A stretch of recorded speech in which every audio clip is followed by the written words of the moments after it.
really big drinker, right? Yeah.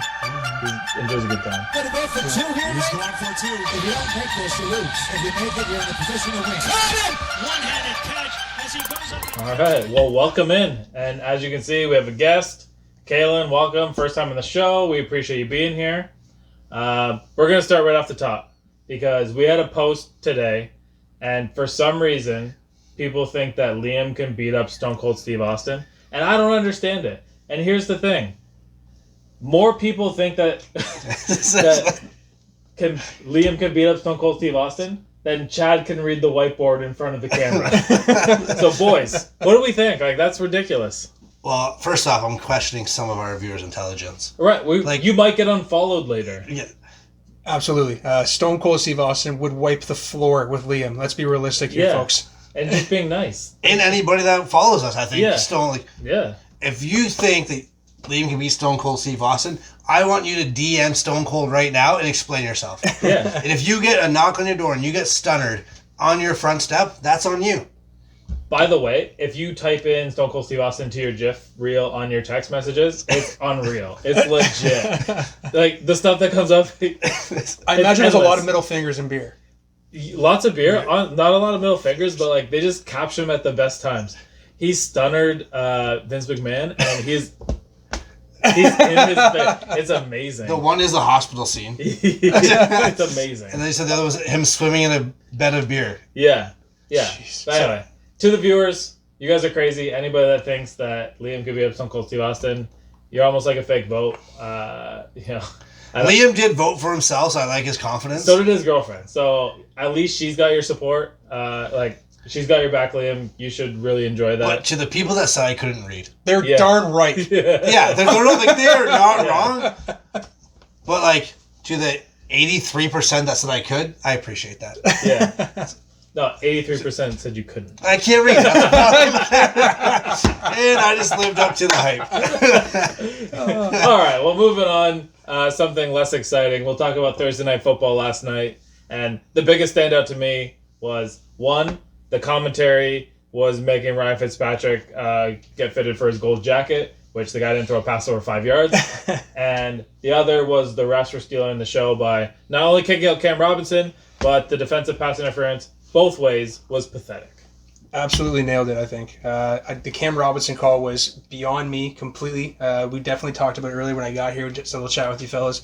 They had 4 or 5 bodies on him and 2 of them being refs. I think at that point there's a lot of weight. You don't know who's around you and you're just trying to get everybody off of you. I think that was just a way overreach, specifically in a time like now. You need the players on the field for sure. Yeah. I know the rules are you can't touch refs. That is the one rule you were taught. That being said, if you dive into a pile, I don't know if you guys, did you play football? Yeah. I know you did. There's some badass shit that happens in that pile. Yeah. There's a we lot will of not talk about what happens in that pile on camera. Yeah. We can't give away some of those dirty secrets. That's right. Well, some of the stuff probably doesn't happen as much as it used to. But yeah, if you're jumping in that pile to figure out who has the ball, unfortunately, you're part of that pile. That's right. And for what actually happened, it's a joke. He pushed his arm. Yeah. It wasn't he didn't get launched 15 feet. If Cam Robinson wanted to move that ref, he would have moved that ref. Yeah. That's right, yeah. And we talked about the pass interference calls. I think there was more action in the pass interference calls than what Cam Robinson gave the ref last night. Yeah. And there was one part Gesicki literally pushed off the defender, and you saw him complaining after, and you could see it blatantly that he was a push-off. No call. Right? Yeah. It was rough. It was pathetic. I've been talking the last couple of weeks about the defensive pass interference and how bad it's been. So make up for it. It's just getting worse. Yeah. So, I'm a big advocate of let them play, let them figure it out. If it's egregious, whatever. The fact that there's been this many blown defensive pass interference calls on the first year where you can't challenge them, I don't know. Is it just the refs is that their clapback? I think they're really ticked off with all the pass interference challenges last year. Yeah. They might have that at all, right? That was wasted. I'm glad that they got rid of that, but to the refs, I think get it right, and there's got to be a way to have somebody up in a booth in every stadium that says, "Hey, stupid, that wasn't a penalty." Yeah. And then they'll be like, "Oh, hey, that unnecessary roughness penalty that we thought we threw, we're picking up that flag. Why can't you pick up pass interference?" And maybe it's just me, but how old are all of these refs? Like, there's never a young ref floating around. We never see these new young guns coming in for. They always hear the new players. Where's the new refs? They're all coaches. All the young guys are coaches. That's what it is. That's right. Yeah. But yeah, I mean, when it comes down to the Jaguars, I picked the Jaguars. You picked the Dolphins. So you had me there. I expected a little bit more from Minshew, but like, what did you guys see? I think we saw who he is. I think that's the best way to put it. He's an accurate quarterback. I'll give him that, but he can't win you a game. He can't stretch the field. And unfortunately, at the route they're going, like they might have to look for somebody. I know, like I said, we've talked before. Like the fans love him, but Trevor Lawrence. yeah, like he's a good football player. There's like so many other options there. He just isn't enough there. I know he was missing his number one receiver. We heard all about it all night long. Yeah, apparently he's one of the best receivers in the NFL. Yeah. According to Joe Buck. And part of that, I think, is also Minshew giving that to him because Minshew does just throw it down the field to a speedster like Chark. Yeah, he's going to come under the ball for sure. But you're right. I don't see Minshew. We've got enough tape on him now, and I think the teams have tape on him. And they're starting to flip that around a little bit. Like you're drafted that late for a reason. Yeah. Like, sorry, I know Tom Brady's a feel-good story, and it worked out for everybody. Like, worked out for him and the Patriots and his whole family, but they know what they're doing when they rate players. Yeah. When you're drafted that late, it's for a reason. Yeah. So. Yeah. Minshew doesn't have a Giselle Bunch anywhere. He's got a few though. They ain't no Giselle though. He's riding around a golf cart through a trailer park somewhere in Duville County. Duval. That team, that franchise in general, I just don't know what happens with them. Like every 4 to 5 years they invest a whole lot of money into free agents. They have this God squad, and they end up doing nothing with it. And they seem to always be lagging on the quarterback position every single year. The best thing coming out of Jacksonville right now is AEW wrestling. Happens in the stadium. Owned by the Khan family. That's the best thing coming out of Jacksonville right now. That's amazing.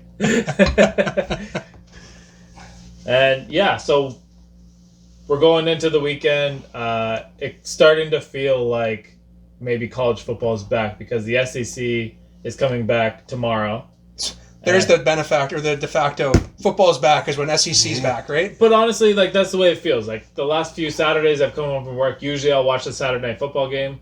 At points, I've seen the NBA on. I'm like, I'm not watching the Nuggets and the Lakers. So, Jamal Murray. I call the kids down for family movie night because there's nothing else on. Sorry, kids. SEC's back. Yeah. You're going back upstairs. But the SEC's back, and like we were talking about, Georgia and Alabama are going to play each other, and this week Kentucky's got a big game, like the opening game. When it comes down to it, the SEC's coming back. In a couple weeks, the Big Ten's coming back. In a few other weeks, the Pac-12's coming back, which no one cares about because they're not going to make the playoffs. It's been like anyway. 9 years since the Pac-12 mattered. Yeah. But college football needs the SEC. Yeah. They need like the SEC and the Big Ten. The ACC is great. The Big 12 is great, but all those conferences together are better. Except for the Pac-12. No, yeah, the Pac-12 is like I don't know. I said they're the sixth conference in the Power 5. Yeah, exactly. Like if the SEC is the steak, the Big Ten is the potatoes, and the Big 12 and the ACC are the vegetables. And Notre Dame's just dessert. You need your vegetables. But that steak feels good. Oh, I don't know about that Big 12 talk like that. I don't like hearing that kind of stuff. Yeah, well, hey, like the Big 12 is a great conference. It wouldn't hurt them to start playing defense every once in a while, but that's... Who doesn't love a shootout, though? For a conference that has 3 teams that claim to be DBU, I don't know what's going on down there. Yeah, it's a tough one. But, like I said, SEC's coming back. Does it feel like football's back for you guys? It's getting there. Yeah. Yeah, I've seen the fans in the stands is starting to kind of ramp it up for me. I actually don't like the fans in the stands. I think it's more distracting now. Oh, yeah, okay. I'd rather watch an empty stadium at this point. Yeah. I also did see the picture of Clemson, but they were all in straight rows. Amazing. Like, they weren't scattered. It was like, well, if we just put them all vertical, it'll be okay. Yeah, but Sundays definitely feel like they're kind of back. I'm kind of weird. It's weirding me out with how they're scheduling. They got these heavy 1 o'clock schedules and such a weak 4 o'clock schedule. Yeah. I mean, I like my mid-afternoon nap, but I like to watch a decent game, and it seems they're scheduling me rough games in the 4 o'clock slot. Yeah, and when it comes down to it, like, do you think and this is hypothetical because it never came down to it, But do you think that the NFL made a mistake by not pivoting when some of these college conferences canceled, by not trying to take over a Saturday night time slot? I do think that they probably made a mistake there, but I also think that there's something about good business too. That it's really tough to get away from those days once you start giving the audience those days too, right? Yeah. They've already had that problem. Like Thursday night has not been good for them. We have not had good Thursday night matchups. They're all garbage. Well, that's the thing. It seems like they planned some better Thursday night games down the stretch, but right now the Thursday night games. I mean, even this one coming up, I think I saw it's the Jets and it's another shit matchup. Well, you already answered your question. Maybe it's like the Jets and the Broncos or something. I don't know. Might be. I don't know. But nobody pays attention to them. Like as a Titans fan, we had Titans Jaguars was our primetime matchup every single year. Bottom of the barrel teams every time. Yeah. You've been brainwashed since we were kids that Sunday is football. That's right. And Saturday is college football. That's right. Monday you watch football with your friends because So that's kind of what it is, right? Back for us in high school, it was final score 10-cent wings. Yeah, wings used to be 10 cents. That was a thing. That was awesome. Yeah. That is not a thing now. Yeah. Inflation has really hurt the wing night business. Jerry can of beer for $8. I'm pretty sure at Krabby Joe's it's 59-cent wings. Yeah. It's like I think that's the regular price, but like, now that the NFL's back, college football feels like it's back. We've played a couple of weeks. We're going to talk about teams that are surprising us at 2-0, and we're not talking about the Bears because we already talked about the Bears last week, and we already agree that that's the 2-0 team that's not making the playoffs. Yeah. Oh yeah. But there was a big surprise team and Chad called this like right off the hop, like Arizona Cardinals. Yeah, I was high on them. I thought they would compete for a wild card. I thought they were going to do well. I didn't think they'd go 2-0. They started their season with San Francisco, and they moved the ball on San Francisco. Like, obviously, getting a real receiver really helped them. Yeah. But Kyler Murray, like, obviously, right now, you are right. Russell Wilson, as of week 2, is the MVP. Kyler Murray's not far behind him. He's showing some stuff for sure. Yeah. And so, they've surprised me coming out there, winning those first 2 games. Like, and we talked about it, like, they could be 5-0. So think of it this way, and, like, just based on, like, what you just said. Let's just say that Killer Cam walks that touchdown in and the Patriots win. Is Kyler Murray the leader for MVP right now? I don't know. I got to have another good game out of him, but what he's showing me is it's there. But after 2 weeks, I'm saying. I'm not saying I think Russ is the MVP. Yeah, no, I agree. But if Cam walks that in, does that hurt Russ's MVP? I know Russ doesn't play defense, but does that hurt his MVP right now? No, I don't know if I really say that because Seattle's defense is just so soft right now. It's just they're so bare. Yeah, it gives Russ his trophy to lose. So bet the over against Dallas this week is what you're saying. I don't even know. Yeah. Yeah, Max will let cards like that. They're going to be 5-0. They have the Lions this week. Yep. Then the Panthers. Woof. Then they're the Jets. And I think there's high school teams. There's Division III college teams that could beat the Jets. Poor Sam Darnold. Now, is it the Jets as a team or is it Adam Gase? Because I look at that roster and I go, there's some players on defense. There's a couple players on defense that should be able to make some plays. Adam Gase is a loser. Absolutely. 100%. Great coordinator, horrible coach. Yeah. And he does things like chasing Kalin Balaj. Like a decent running back if you were in high school or if you were in a Division II college team. Why are you chasing this player to come to he was with you in Miami, barely did anything there, come to the Jets, fails his physical, then comes back to the Jets after Le'Veon Bell gets hurt. And he's not going to do much else there. He chases these bad players that he gets some sort of connection with, and I think that really hurts him. Yeah, I mean, it's the same thing. Like, Frank Gore is there, and, Frank Gore is their lead back right now, and, I love Frank Gore. I think, the inconvenient truth. After watching that Super Bowl, it's kind of hard for any man to not have respect for Frank Gore. But we know what we're talking about. But the guy, he's got to be in 38, 39? He has a son playing Division I college right now. Yeah. I actually heard, I don't know if he was going along the same road as LeBron. He wanted to be in the same league with his son before he retired kind of thing, That'd too. be sick. Yeah. At this rate, he could be. Absolutely. Well, he still plays physical. He hasn't lost that element at all. Of course, he isn't as fast, but... For a guy like LeBron, his hairline was going this way, and now it's coming back this way. So. Using of the Rogaine, check. At Chenier Beats should look up what LeBron James did, because I saw that man's hairdo, and he put us together a nice beat, but I saw that man's hairdo the other day. He says, "Time to let it go, pot roast." Yeah. I wanted to touch on the Cards defense, talking about the surprise there. Athletic as all hell. Buda Baker is an element that I didn't think 3 years Still ago. doesn't have a career interception. I get that. But I feel you. But you know what? A safety doesn't need to have interception to be a big playmaker, right? Okay. Jamal Adams doesn't have to get interception the entire year, and Jamal Adams is going to be a big person on the play, right? Yeah, big sacks. Yeah, well, exactly. And Buddha's playing down in the slot. He's covering tight ends pretty well. He's covering the run game extremely well. The corners they've got there are great. Drake or Patrick. What happened? That guy finally playing out of his mind for the last 3 years. Hasn't really much of anything. Well, he's not covering number ones. Why? So Yeah, that I helps. guess. Yeah, but Byron Murphy, even as a young kid, he's playing really, really well there too, right? Pat Pete, of course, is a good mentor to have, really for sure. But athletic, really athletic. Pat Peterson defense. last year when he got suspended, I wanted the Steelers to go trade for him so badly because like Arizona they were fed up. Yeah. And they worked out a new contract, so I mean that sucked. So, but I thought Patrick Peterson on one side with Steven Nelson, Joe Hayden, and Mike Hilton. Like, geez, no more passes completed. Thank you very much. Yeah, right. But yeah, I mean, you're thinking 5-0. So the other team that I was surprised about, and we shouldn't be surprised because they were in the AFC Championship game last year. Part of the reason that Kalin is on here, other than he's a dear friend, is he's a Titans fan. Yeah. Now, we were not super high on the Titans going into the season. Not because we disrespect the Titans, but we thought there was other teams in the AFC that were probably a little bit better. One of them being the Texans. But the Titans right now they're kind of at a crossroads at their schedule. They are definitely 2-0. They have one running back on their depth chart.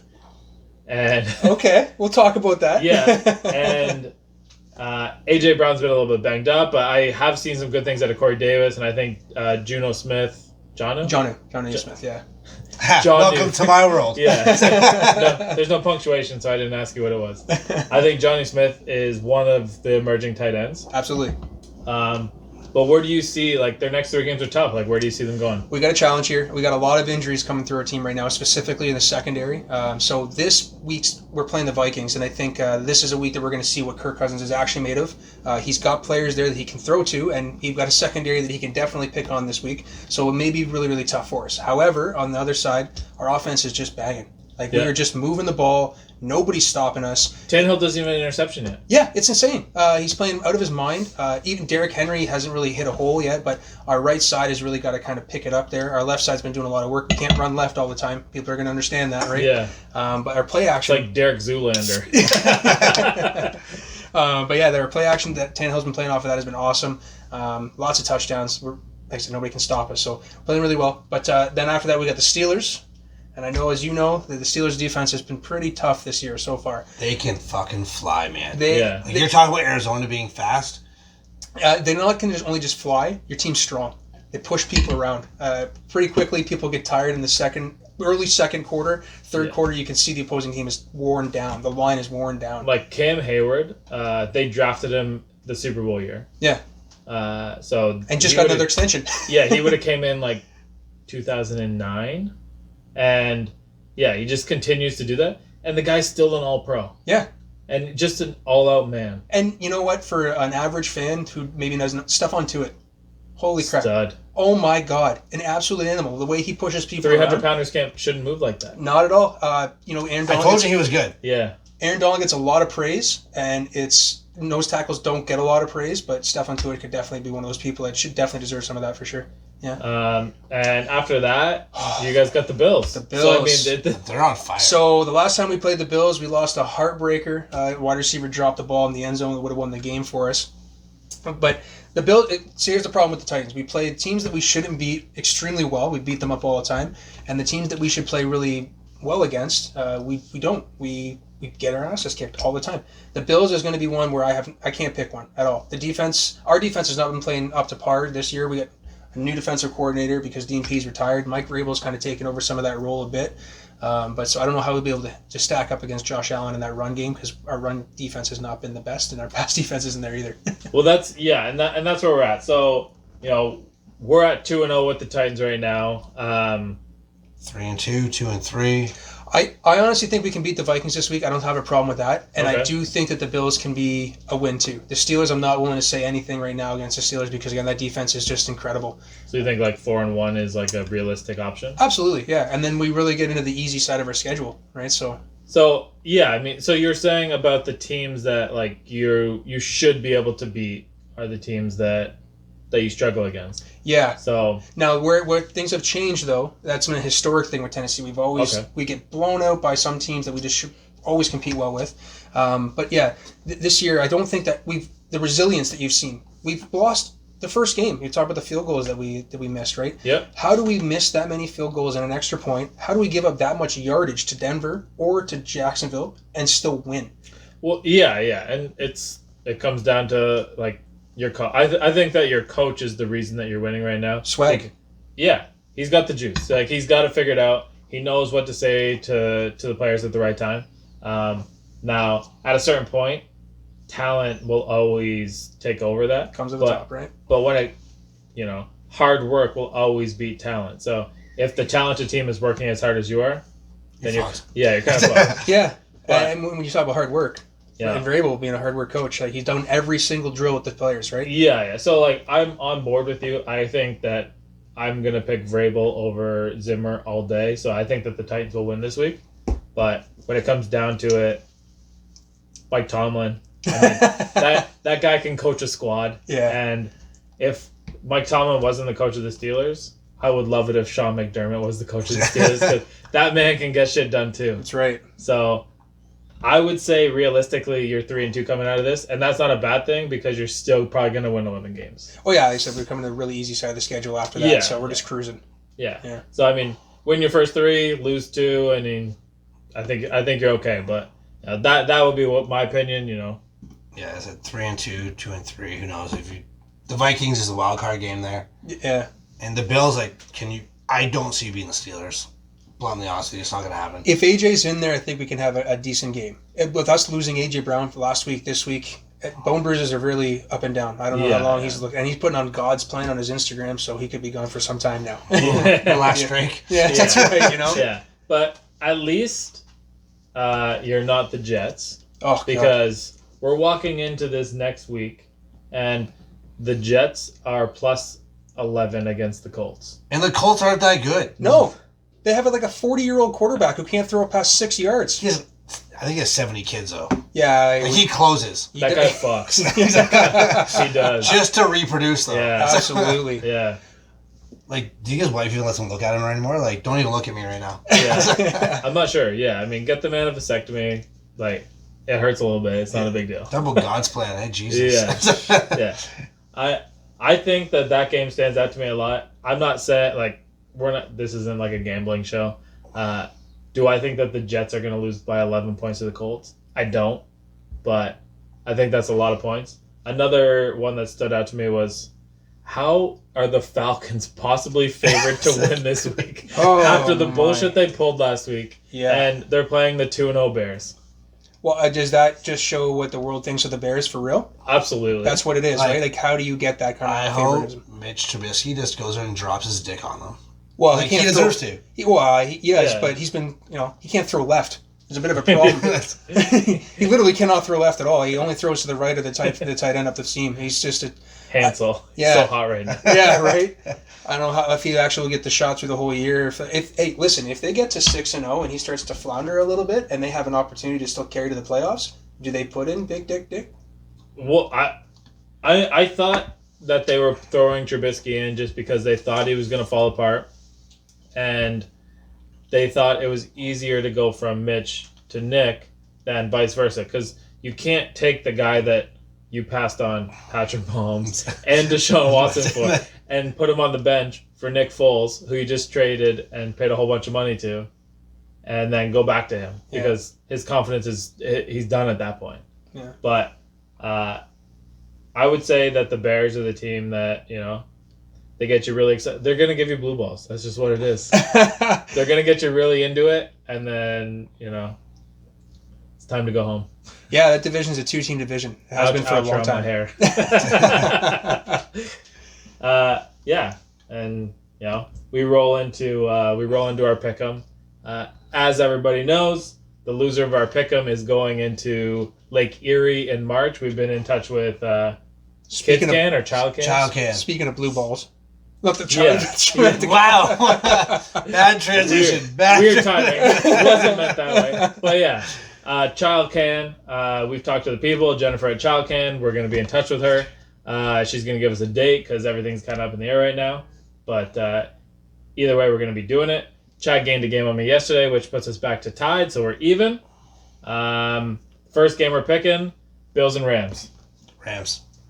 I'm also taking the Rams. I think that the Bills are going to really struggle without having Zach Moss this week. And it's not that they're a bad team, but the Rams can spread them out, and I'm not sure if they're prepared for what they're walking into.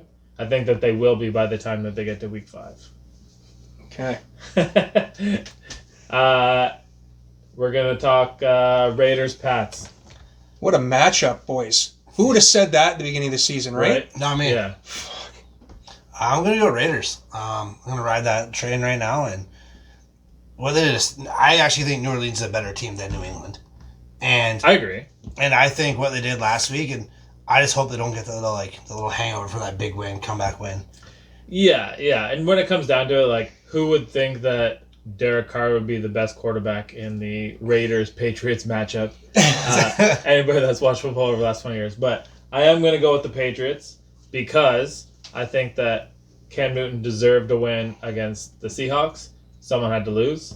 I think that he proved himself a little bit better at getting the ball around the field, even though he's only in the 50s for completion percentage, as my man Kalin pointed out. Oh, that was career-wise. 56 career-wise. He's in the high 70s or low 70s right now, but everything is a 5-yard pass except for maybe 3 or 4 shots. Belichick's a little bit better than Rivera, but I'm going to say the Patriots win because the odds of them going to 1-2 with Belichick as the coach, I'm not feeling it. I just don't, my gut's saying no to that.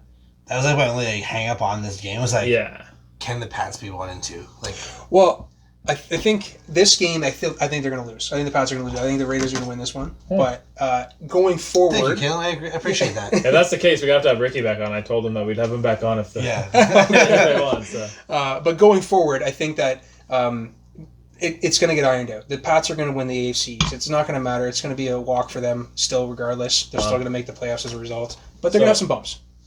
So you think that they're going to jump the Bills? I do think they have a possibility to jump the Bills, yeah. I don't know if the Bills can sustain the long-term success they've had. Josh Allen's been playing fantastic, and that's another aspect that they've not had. Can it hold up true for a long time? I don't know. Stephon Diggs being there is a big addition for him. That safety blanket is massive, right? For that division, I think it comes down to when they're going to start to play each other. Yeah. I'm not talking about the Bills playing the Jets and the Dolphins, but I'm talking about the Bills playing the Patriots and what happens in those games. Those 2 games are going to determine what happens in the division. Yeah. The Seahawks are playing the Cowboys. Do the Cowboys have something inside of them that carries over to the next game, or are they just going to fall apart? Is there a hangover to their Super Bowl celebration that they had in Atlanta? Well, Russell's the Seahawks. That's not Atlanta. Whatever. Yeah. Quinn is nobody's talking about Matt Ryan cooking. Yeah, right? Nobody's letting Matt Ryan cook, right? It's Russ wouldn't let that happen. Pete Carroll won't let that happen. Right. They will step on your fucking jugular and close that game out. Yeah. Now, Pete, I need to quickly talk about Pete. Is he a good coach or is he a good culture breeder? He's a culture. The second one, yeah. I think he creates the guys best culture. buy in. But he's very because of the culture that he makes, he brings the coordinators in. Yeah. And the coordinators do the work for him, and I think that's okay. He just looks like Grandpa Pat to me. Or Pete, when he's out there running around hugging and slapping people, it's what do you actually do, Pete? Yeah. But you're drafting those players. That's all. A lot of college kids, that's all they've ever had. Sure. And it's now he just, with the way the game's changed, the kids are buying into that, and these young players want to play for him. Yeah. That's kind of the way that, and circle back to the Steelers, because that's how I talk. But Mike Tomlin, when he first took over the team, Dick LeBeau was there. Yeah. And he was supposed to be Tomlin's the rah-rah guy because LeBeau is the coordinator. And, LeBeau's the guy coaching them. And the second that LeBeau retired, Tomlin's I'm getting my fucking hands on that defense. And, hey, if there's a safety out there, why don't we give him our first-round picks? Let's bring him in. And Dick didn't retire, Shane. He came over to Tennessee for a couple of years. Well, hey, based on the stats at Tennessee that year, I think he kind of retired. This Sunday nighter this week is pretty there's actually some pretty legit football. Once you get past the bullshit on Thursday, there's some pretty legit football to work. So watch. Sunday night, we got the Packers and the Saints. I just can't go against Aaron Rodgers right now. And Aaron Jones is playing out of this world. Mm-hmm. It's like they drafted A.J. Dillon. He's like, whoa, I am not done. And you know who else is kind of... Jamal Williams has actually been so much better than he has been his past couple of years. And the way they spread the ball around, move those guys around. And that defense has gotten so much better. Yeah. They've also drafted first-round talent every year on that defense. They haven't wasted a pick. I think this year's the first year they didn't take a defensive player. They got the quarterback of the future is what they're hoping. But Well, yeah. that had to happen. Like, where they picked that was the best player. Yeah. And you talked about Aaron Rodgers and whether or not he can maintain success with Devontae Adams. Yeah. He hasn't had big receivers his whole career. It doesn't matter who's on the field for Aaron. He's going to put it out to somebody. Yeah. He's going to Whether put on the it's dots. Equinox St. Brown or Yeah, right? Aaron Lazard. He's got or, this. you know. Isn't the skeleton? Is Jimmy Graham there? He was there last year. He's there in Chicago now, right? Yeah. Yeah. So the skeleton of Jimmy Graham. He still made decent plays with that guy. So Yeah. So I think that Aaron Rodgers is going to be less affected by his loss than Drew Brees by Michael Thomas. absolutely. And, that means the Saints are starting 1-2. I'll take that being a Bucs fan. We need that help right now. Monday Night Football comes around, and, we just happen to have another just random game between the Chiefs and the Ravens, which, unbelievable Monday night game for this early in the season. But, Honestly, we have a guest on. I'm going to throw my pick to you because I'm that generous of a man. But if Generous I go guy. in that water, you're coming with me. If I lose by one game, Kalin, you're jumping in that water with me. Well, I'm thinking that I'm going to take the Ravens with this one. Sorry, Shane. I know that is just blasphemy for you to hear blasphemous in this house. that. But I do think the Ravens have what it takes to beat the Chiefs. The Chiefs defense, I don't think, can hold up against the rush attack. They still have a lot of plays that we haven't seen out of the Ravens defense or offense. We haven't had to see them do a whole lot of their playbook because they've just been running what's working for them, right? Yeah. Chiefs are going to throw some stuff in that's different, but I still think they got it in the long term. I think that the Ravens haven't been tested yet, and that's going to be their challenge. And I understand that people are thinking, well, have the Chiefs been tested? I would say that the Chargers are light years ahead of any of the teams that the Ravens have played. That being the Cleveland Browns or Houston. Keeping in mind that KC also rinsed Houston. Yeah, I mean, Yeah. that was easy. But when it came down to it, the Chargers, they kind of gave their best shot. They gave their best swing. And I think that the Chargers are probably a much better team at the end of the season than anybody gave them credit for, especially with Hubert. He looked great. So the reason I'll come back to why I want to pick the Ravens one more time there. Why I think that is the Titans have always played really well against the Chiefs, except for the AFC Championship. Mahomes decided before halftime to light us up.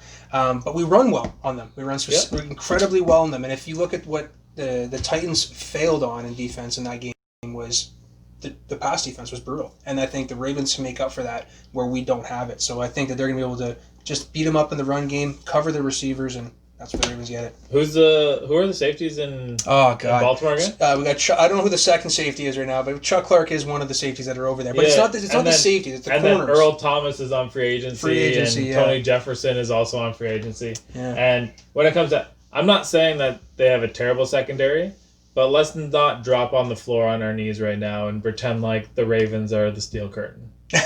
You know? Well, that wasn't the comparison here. We weren't. We're not making a pissing contest between the Steelers and the Ravens. Who is covering Travis Kelce on the Ravens? Patrick Queen, I think, would cover him. I know he's a rookie, and that's a big task. It's a big ask for him. Okay. But Patrick Queen also proved a lot last week. Also, their top tackler, you would agree? Patrick Queen? Yeah. Yeah, definitely. Okay.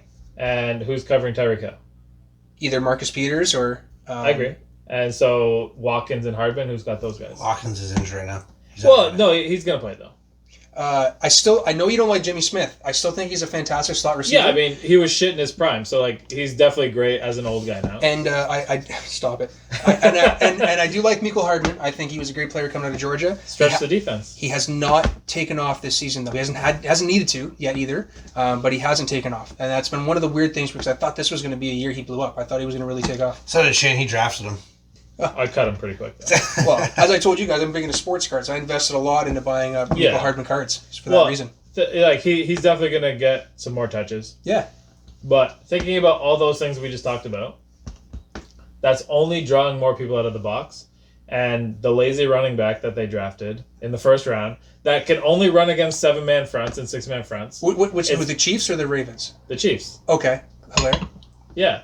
He's only going to benefit from the fact that the Ravens are going to let him be the one that makes the difference. And when it comes down to it, I think it's going to be a close game, and Mahomes is going to make a play at the end to win. What we can all agree on is that we're absolutely spoiled for that being a Monday night game. Yeah, it's ridiculous. Yeah, that's amazing. But yeah, I took the Chiefs, if anyone was paying attention. And I took Kalin's Ravens because I said, I'm a nice guy. Yeah. Lastly, we had a massive poll this week. It was a 20-year reunion of Run to the Titans. I think most guys' favorite football movie of our generation. Not mine. But I actually went 50-50 pretty much in our pool that we had. I mean, we had like 50 or 60 votes on it, which is crazy. We threw it out there saying, what's your favorite movie? We had a lot of Friday Night Lights, a couple programs, a couple replacements. I saw people write Slapshot, so yeah. they might have missed the point. Definitely Friday Night Lights for me. Definitely a big fan of that one. Remember the Titans is not just because of the title, but Friday Night Lights for me just is one of the better football movies of all time for sure. Man, you're a sucker for punishment, eh? Like, man, no one saw him going down on the one. Yeah, that's right. For me, it was Varsity Blues, and I tell people this all the time. Is like, that movie came out as I was going into high school, and I remember like watching it that summer, and I was like, man, this is what high school football is like. Fuck going to class. Like, I am playing football. Can I tell you how disappointed I was playing high school football in London, Ontario? Yeah, it's a much different atmosphere up here. We did not have that Texas love. It was like, man, this is what I want to do. I don't do it in class. Teachers are strippers. Yeah. I am good. Well, East End they probably were. Yeah, I went to high school. My math teacher might have been a stripper. But yeah, I was like, man, this is how life's going to be. I'm going to go do that. Yeah, but you guys are missing the mark. Think about the first football movie that you saw growing up, and it was Little Giants. Oh, I absolutely love Little Intimidation Giants. is 80% of it. Yeah. Your boy Ricky, that's a Little Giant fan right there. Icebox. Yeah. Icebox is in the middle of the field. You're done. A good movie. You know, and football movie is one thing, but like think of your favorite sports movie of all time. Man, those are like we There's can crazy get deep here if we go down that road. Go deep. For me, it was The Sandlot. I probably still watch that movie twice a year. I watched that when I got my wisdom teeth taken out. It's the first movie I watched. It was the best thing I watched for sure. Benny the Jet Rodriguez, man. Put that guy in a pickle, it's over. I think that the older I get, the more I love golf. I fall in love with Tin Cup even more every time I watch it for sure. Anything that Kevin Costner's in doesn't suck. So. Like, would you drop another ball in 18 though, or would you do? I think I'd take that friggin' shot. You got to earn your stripes. Yeah. I think that's the way you got to do it, right?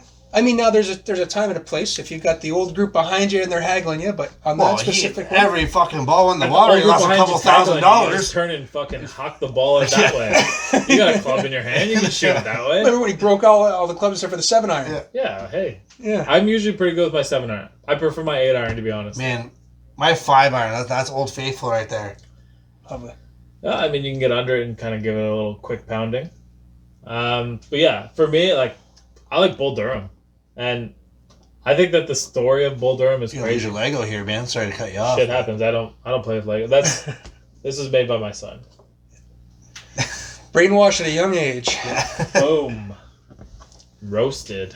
So yeah, back to Bull Durham. Yeah, great movie. I played baseball my whole life growing up. That was one. It was one of the first movies I saw was like swearing and so like that's when I thought I was like, fuck, I'm a teenager now. Like I can watch this shit. And of course, like Kevin Costner's in that. He's crazy.